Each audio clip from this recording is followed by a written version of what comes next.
একদিকে গৃহযুদ্ধ, অন্যদিকে ভেঙে পড়া অর্থনীতি।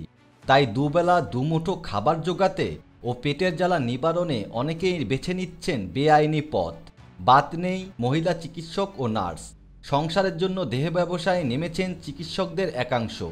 সবচেয়ে খারাপ অবস্থা সেনা ও পুলিশের গুলিতে নিহতদের পরিবারের। মায়ানমারে সেনা অভ্যুত্থানের পর আন্দোলনে অংশ নিতে গিয়ে প্রাণ গিয়েছে বহু নিরীহ মায়ানমারবাসীর।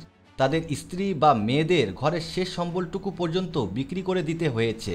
তারপরেও পেট ভরে খাবার জুটছে না তাদের, ফলে যৌনকর্মীর জীবনকে বেছে নিতে বাধ্য হচ্ছেন তারা। আমেরিকার সংবাদ সংস্থা নিউ ইয়র্ক টাইমসের প্রতিবেদন অনুযায়ী বিগত ৩-৪ বছরে মায়ানমারে যৌনকর্মীর সংখ্যা কয়েক গুণ বৃদ্ধি পেয়েছে। বেশি আয়ের আশায় এই পথে নামছেন নারী চিকিৎসক, নার্স থেকে শুরু করে স্কুল কলেজের শিক্ষিকারা। অধিকাংশই এই কাজ করছেন পেটের জ্বালায়। তবে এ ব্যাপারে কোনো পদক্ষেপ নেই সেখানকার সামরিক জুন্টা সরকারের।